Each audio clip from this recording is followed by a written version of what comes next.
तीसरे पद में गोपियां अपने एक निष्ठ प्रेम को उजागर करते हुए उद्धव से कह रही हैं, हमारे हारिल की लकड़ी। अब यहाँ पर आया है हारिल की लकड़ी। हारिल एक पक्षी होता है जो हर समय एक लकड़ी को पकड़े रहता है, उसको कभी नहीं छोड़ता। उसी का उदाहरण देते हुए उन्होंने कहा कि हमारे हरि, हरि मतलब कृष्ण जी, हमारे हरि जो है वो हारिल की लकड़ी के समान है। और गोपियां अपने आप को हारिल का पक्षी कह रही हैं जिसको वो कभी भी नहीं त्यागेंगे, अर्थात कृष्ण जी को एक निष्ठ प्रेम करेंगे। मन क्रम वचन नंद नंदन उर, यह दृढ़ कर पकड़ी, मतलब मन वचन कर्म से उन्होंने सिर्फ कृष्ण जी को, नंद के नंदन का मतलब नंद कृष्ण जी के पिता का नाम है, और उनके हृदय में वो हमेशा बसती हैं और कृष्ण जी को अपने मन में, अपने हृदय में बसा कर रखती हैं और इस बात का वो दृढ़ निश्चय करके पकड़े हुए। जागत सोवत स्वप्न दिवस निसी, कान कान जकरी, जगते हुए, सोते हुए, स्वप्न में, दिन में, रात में, हर समय वो कान्हा कान्हा रटती रहती हैं। जकरी का मतलब रटना।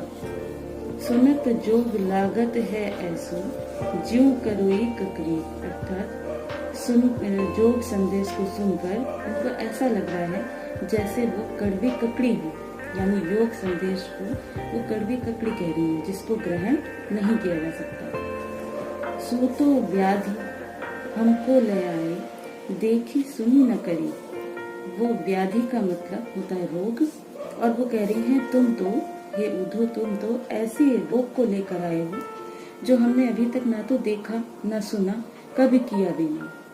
यह तो सूर तिन्हीं लय सौंपो, जिनके मन चक्री। अब यहाँ चक्री का मतलब चक्र या चक्की जो चलती रहती है, उस चक्र के समान जिनका मन हो, जो एक जगह पर नहीं ठहरता, ऐसे लोगों को हे उद्धव तुम ये ज्ञान का संदेश दो, क्योंकि हम तो एक निष्ठ प्रेम यानी एक ही पर एकाग्र चित्त हैं, इसलिए हमें इस ज्ञान की जरूरत नहीं है।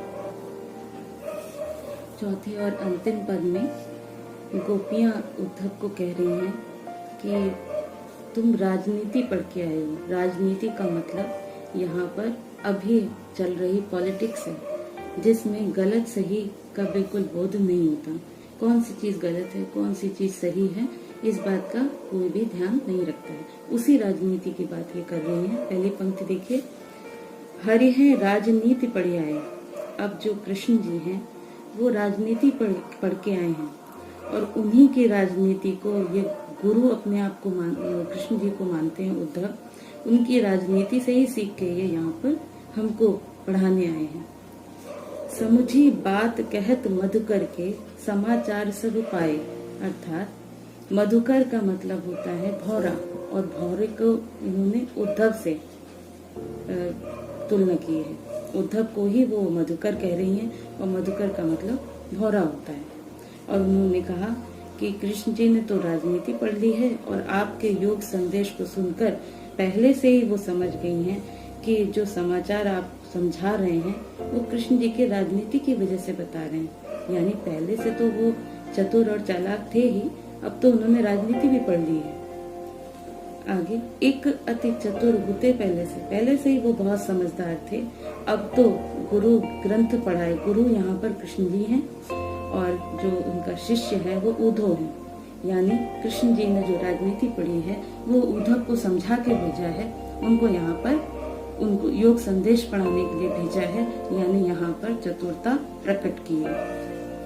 बढ़ी बुद्धि जानी जो उनकी, योग संदेश पढ़ाए, और अपने आप को बड़ा कुशल और बुद्धि चातुर्य बता रहे हैं, बहुत चतुरता के साथ बुद्धि कौशल का प्रदर्शन कर रहे हैं और यहाँ पर योग का संदेश सुनाने के लिए आपको भेज दिया है। ऊधो भले लोग आगे के, परिहित डोलत ढाए। अब वो कह रही हैं कि पिछले लोग जो थे, पुराने लोग जो थे, वो बिल्कुल इसके अपने अलग थे, यानी वो दूसरों का हित करने के लिए इधर उधर डोलते रहते थे। लेकिन अब क्या कर रहे हैं लोग जो है दूसरे का हित नहीं बल्कि अहित करने पे उतारू होते हैं, यानी योग का संदेश देना अहितकारी है। अब अपने मन फेर पहिए चलत जो होते चुराए। वो कह रही हैं कि श्री कृष्ण जब मथुरा जा रहे थे, उनका मन, उनका हृदय चुरा के ले गए थे, लेकिन अब ऐसा लगता है कि उनके मन को हम वापस पा लेंगे। अपने मन को जो उनके साथ चला गया था उसको वापस पा लेंगे, जो वो चलते समय चुरा ले गए थे। ते क्यों अनीति करें आपन, जे और अनीति छुड़ा। यानी यहाँ पर बात की जा रही है नीति की, धर्म की। कृष्ण जी हमेशा न्याय पर और अन्याय को खत्म करने वाले और न्याय के रास्ते पर चलने वाले थे, लेकिन वो ही अनीति करने पे उतारू हो गए हैं, जो सबकी अनीति को छुड़ाने में लगे रहते थे। राज धर्म तो यह सूर, जो प्रजा न जाए सताया। क्योंकि अगर वो द्वारिकापुरी के राजा बन चुके हैं, तो राजा का धर्म तो पहला यही होता है कि उनकी प्रजा को सताया ना जाए। अब यहाँ पर राजा जो है वो कृष्ण जी हैं, और जो गोपियां हैं वो अपने आप को प्रजा मान रही हैं। तो वो राजनीति का और राजा का धर्म बताना चाहती हैं कि उनका पहला धर्म ये होता है कि प्रजा को सताया ना जाए, और जो सताई जा रही है योग का संदेश देती है।